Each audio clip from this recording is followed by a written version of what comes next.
Eu desejo saudar essa amada e linda Assembleia Geral com a doce paz do Senhor Jesus. Gostaria de convidar a todos para se colocarem de pé, em reverência à palavra do nosso Deus.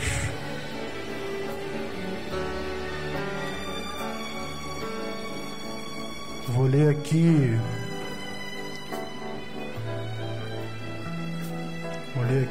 três versos da parábola do filho pródigo, que está no livro de Lucas, capítulo 15. E disse: um certo homem tinha 2 filhos, e o mais moço deles disse ao pai: Pai, dá-me a parte da fazenda que me pertence. E ele repartiu por eles. E poucos dias depois, o filho mais novo, ajuntando tudo, partiu para uma terra longínqua e ali desperdiçou a sua fazenda, vivendo dissolutamente. Somente até aqui, poder se assentar.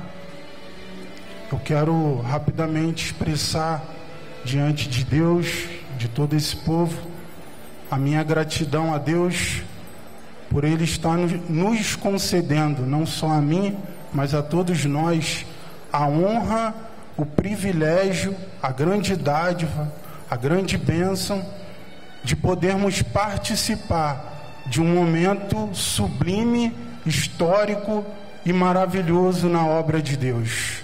Porque depois de algum tempo podemos nos reunir todos novamente aqui nesse lugar abençoado e podemos contemplar o grande trabalho que Deus tem realizado nas nossas vidas, porque a obra de Deus não para, ela cresce, e o Senhor nesses dias aqui nos abençoou de uma forma extraordinária. Todos os períodos em que estivemos aqui, não faltou para nós o alimento de Deus para as nossas almas, com mensagens, louvores, testemunhos que edificaram a nossa fé e nos fizeram perceber que Deus realmente está conosco. Profecias que foram lidas aqui nos períodos, que falaram profundamente ao nosso coração. Eu, hoje pela manhã, acordei meditando, refletindo em tudo que já havíamos recebido da parte de Deus. Começamos essa Assembleia Geral recebendo de Deus um segredo maravilhoso através da vida do seu ungido, pastor Márcio Almeida, a moeda, né? Que bênção, que segredo, que mistério maravilhoso. Depois também recebemos uma palavra através do pastor Joésio, em que ele citou um texto que fala muito ao meu coração, né? A viúva de Naim, o encontro de 2 multidões antagônicas em sentimentos. De um lado, aqueles que estavam com Jesus alegres, glorificando, exaltando ao Senhor por todos os feitos que eles estavam contemplando. Do outro lado, uma multidão de pessoas tristes, enlutadas pela dor da perda.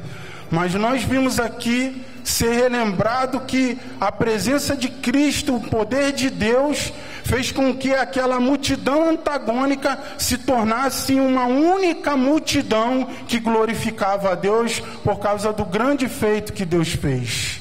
Depois, mais uma vez, Deus usou mais um ungido seu para nos mostrar, né, um grande segredo que Ele tem falado profundamente no nosso coração nessa Assembleia Geral, que realmente tem dias da nossa vida que se tornam em noites complicadas, doloridas, sofridas, mas nós temos a promessa de que aqueles que estão se dedicando, buscando e confiando na promessa do Deus que falou que Ele transforma dias que se transformaram em noites novamente em dias e com um brilho ainda muito maior do que o dia anterior.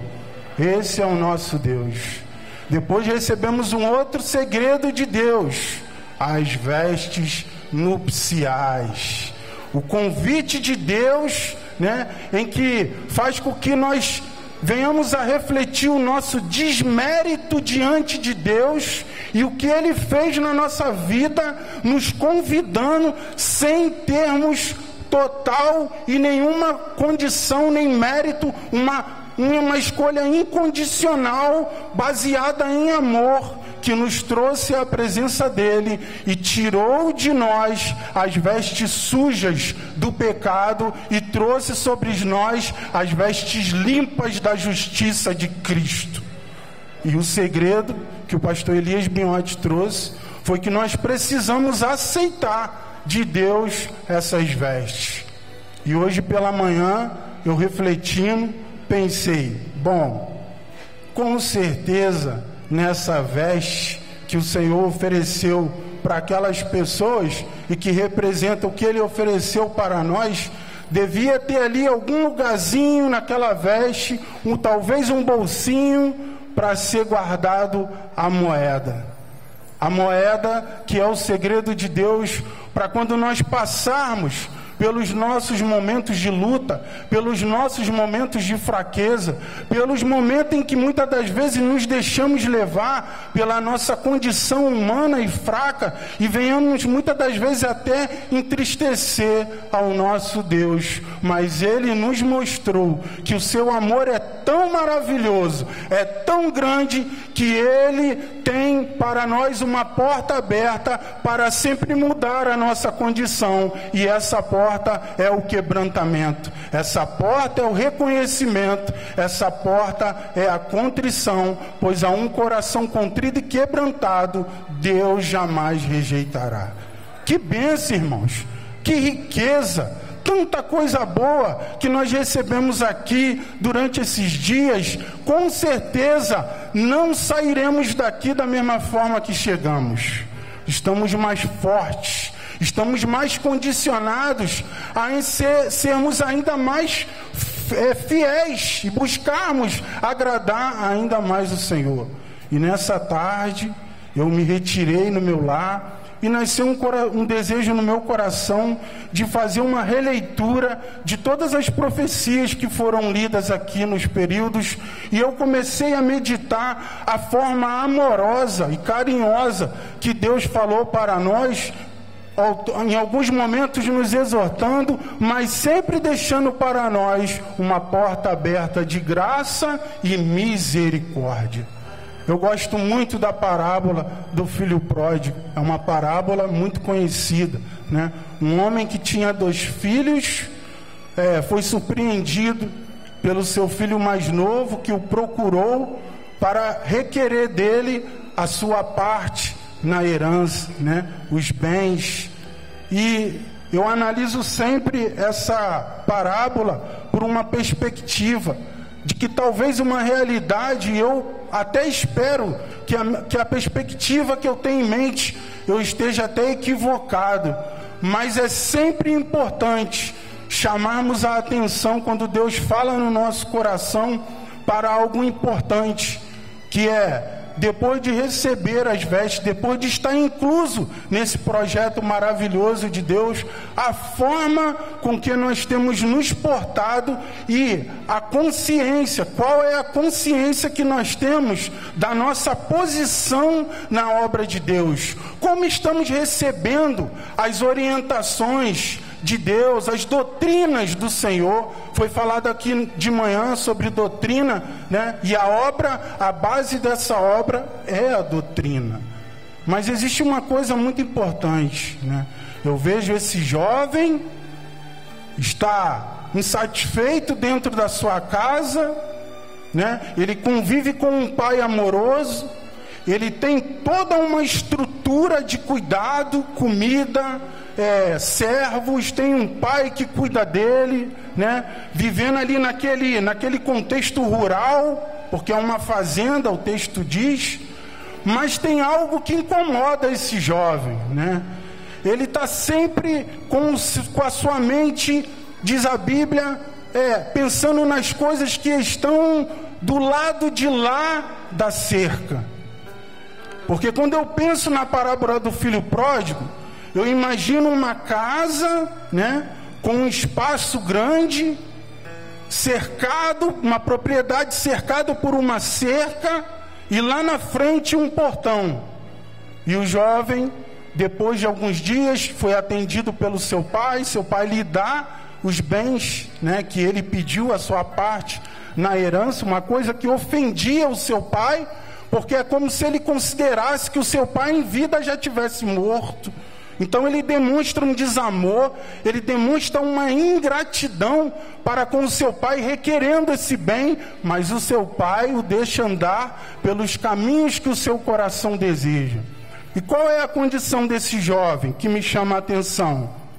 É que o texto vai dizer que depois que ele recebe os seus bens, o versículo 13 vai dizer assim: e poucos dias depois, o filho mais novo, ajuntando tudo, partiu para uma terra longínqua, e ali desperdiçou a sua fazenda, vivendo dissolutamente. Então, durante alguns poucos dias, esse jovem continuou vivendo dentro da casa do seu pai amoroso, de posse de uma propriedade, de um pertence, de um valor, mas o seu coração não estava ali dentro da casa do seu pai. Aonde estava o coração desse jovem? O coração desse jovem estava no destino ao qual ele foi, lá nas terras longínquas, lá nos lugares afastados da casa do seu pai, vivendo de uma forma diferente, aproveitando a liberdade da vida, da juventude, da força, dos bens, da riqueza.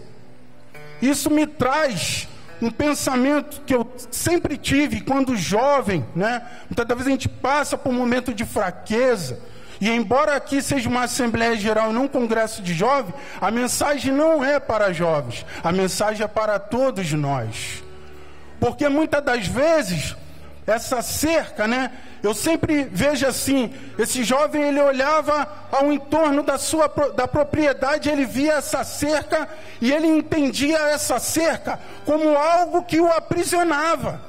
Porque ele achava que do outro lado da cerca, lá nas terras longínquas, poderia haver algo que o fizesse mais feliz do que a vida que ele tinha. Algo que fosse para ele muito melhor do que o cuidado do seu pai, do que a subsistência que o seu pai lhe provia, do que a harmonia que ele tinha no seu lar. Ele via a cerca como uma limitação que o prendia. E muitas das vezes, infelizmente, é assim que muitos de nós vemos as doutrinas e as ordenanças que o Senhor tem nos dado. Muitas das vezes, no nosso momento de fraqueza, a gente entende as ordenanças do Senhor como um peso. Chegamos ao ponto de dizer que pagamos um preço. Eu pago um preço por estar nessa obra. Que preço que você paga? A doutrina, as vestes. Eu não posso comer isso, eu não posso comer aquilo, eu não posso falar isso, eu não posso falar aquilo, eu não posso fazer isso, eu não posso fazer aquilo. Pensando assim, estamos nos igualando ao jovem. Pensamento totalmente contrário à sua realidade. Porque essa não é a verdade. A verdade é que a cerca não era para o prender, era para o proteger. Quando um pastor cuida das suas ovelhas, levando lá para o contexto rural, ele coloca o rebanho num aprisco e cerca o aprisco com cerca, para evitar que uma ovelha fuja e seja tragada por um predador, para evitar que um ladrão entre para roubar a sua ovelha, para evitar que a sua ovelha se perca. Todas as ordens do Senhor para nós têm como função principal nos proteger do mal. Quando o Senhor nos proíbe de algo, não é para nos dar um peso, é para nos livrar de um grande peso. O peso da consequência dos nossos erros. Está aí o mundo do jeito que está. Por quê? Porque eles não têm essa cerca, essa proteção que nós temos. Nós somos protegidos. Doutrina nos protege. A doutrina de Cristo protege o nosso casamento. A doutrina de Cristo protege os nossos filhos. A doutrina de Cristo protege o nosso ministério. A doutrina de Cristo protege a sua vida. A doutrina de Cristo nos faz feliz dentro da casa do nosso Pai. Glória a Deus. Pastor Manuel foi outro usado aqui por Deus, porque ele lembrou de uma frase que ele ouviu na oração, que o pastor Isaac falou e que me chamou a atenção. O melhor lugar, o lugar mais alto que nós podemos estar é aos pés de Cristo. Porque nós estamos aos pés de Cristo, nós acabamos de ver o benefício que há em estar aos pés de Cristo, num testemunho vivo há poucos minutos aqui na frente. E quando o pastor Manuel falou essa frase, eu fiquei pensando, meu Deus, é melhor estar aos pés de Cristo chorando, é melhor estar aos pés de Cristo sofrendo, do que estar em qualquer outro lugar feliz e alegre.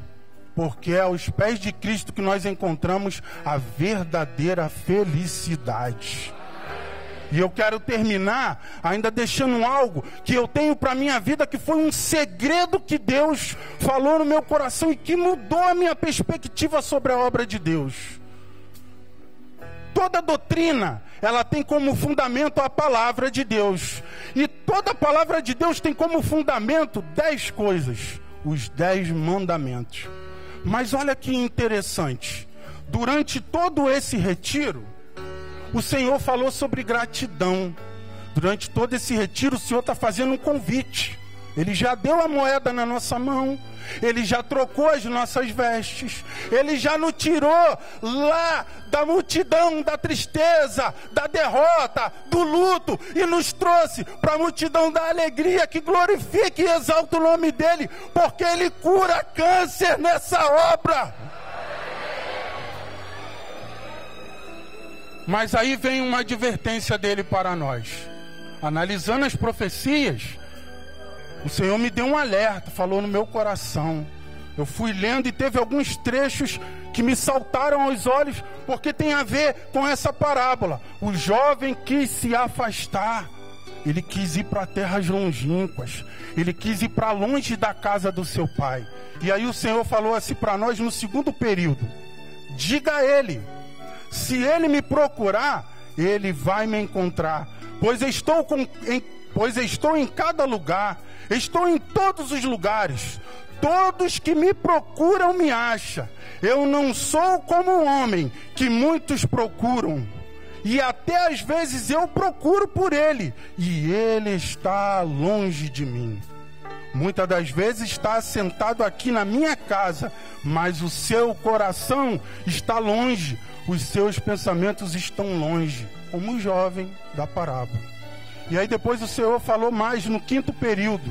Ele falou assim: a cada dia que passa, o cerco está mais apertado, pois a minha vinda se aproxima e ninguém pode fazer o que quiser. Não adianta se afastar de mim. Aqueles que eu escolhi para a minha obra, não adianta querer se afastar de mim. Pode rodar para todos os cantos, mas não achará lugar. Pode ser jovem, pode ser varão, pode ser varoa, até mesmo os meus ungidos. Lá fora não tem lugar nenhum para vós. O mundo jaz no maligno, e a cada instante o perigo fica pior. Vós só tendes segurança perto de mim. Longe não há segurança para nenhum de vós. E eu vos digo, se afastarem de mim, eu também me afastarei de vós, pois na contaminação eu não estou. Como nós temos que entender as doutrinas? O que devemos fazer para não cair no mesmo perigo que esse jovem caiu? É mudarmos a nossa mentalidade em relação à doutrina e à obediência de Cristo. Eu falei aqui dos 10 mandamentos. toda doutrina, toda ordenança, ela tem como fundamento os 10 mandamentos. E aí, o que certa vez eu, estudando a palavra de Deus, eu aprendi? Êxodo capítulo 20. É o texto onde Moisés recebe os 10 mandamentos e ele passa para o povo, né? E lá no texto vai dizer assim: então falou Deus todas essas palavras, dizendo, ele vai falar os 10 mandamentos. Eu sou o Senhor teu Deus, que te tirei da terra do Egito, da casa da servidão. Vou ler de novo. Eu sou o Senhor teu Deus, que te tirei da terra do Egito, da casa da servidão. Só depois disso, o Senhor vai falar o primeiro mandamento: não terás outros deuses diante de mim. Qual é a forma de nós nos vacinarmos contra o mal que alcançou o jovem? É entendermos que antes de Deus requerer que você faça qualquer coisa para Ele, Ele já fez tudo por você. Ele fez por nós aquilo que nós não poderíamos fazer. Ele foi lá no Egito, Ele foi lá no mundo e nos resgatou da casa da servidão. Eu gosto muito, o Senhor deu agora ultimamente um hino ao pastor Márcio, eu gostei muito, porque fala de um instrumento chamado gargalheira. É um arco que ficava no pescoço do escravo, que o limitava nos seus movimentos. Deus nos libertou e tirou a gargalheira que havia no nosso pescoço. Nos deu uma moeda, trocou a nossa veste e também colocou mais um apetrecho, que eu acho que faltava, para fechar com chave de ouro. Quando o jovem vai lá para as terras longínquas, se perde, né? Como o Senhor falou, não tem lugar para o escolhido, e ele era um escolhido. Seu pai estava lá na casa, mas o coração do pai não esqueceu do filho. Quando seu filho chega, ele se conscientizou da sua situação, o seu pai não deixa nem que ele termine a sua frase pronta. Já o abraça, já chama os seus servos, manda trocar as suas vestes e manda colocar nas mãos do jovem o anel, que era o símbolo distintivo, que ele não era como os seus servos, ele era filho. Nós somos filhos. E a porta está aberta, as moedas estão lançadas e dadas, e as vestes estão preparadas para todos aqueles que quiserem aceitar o convite do Senhor que Ele nos deu nessa Assembleia Geral. E com certeza nós saberemos de testemunhos ainda maiores de que Deus mudou o dia de muitos que se tornaram em trevas em dias ainda mais brilhantes, e que Deus nos abençoe em nome do Senhor Jesus.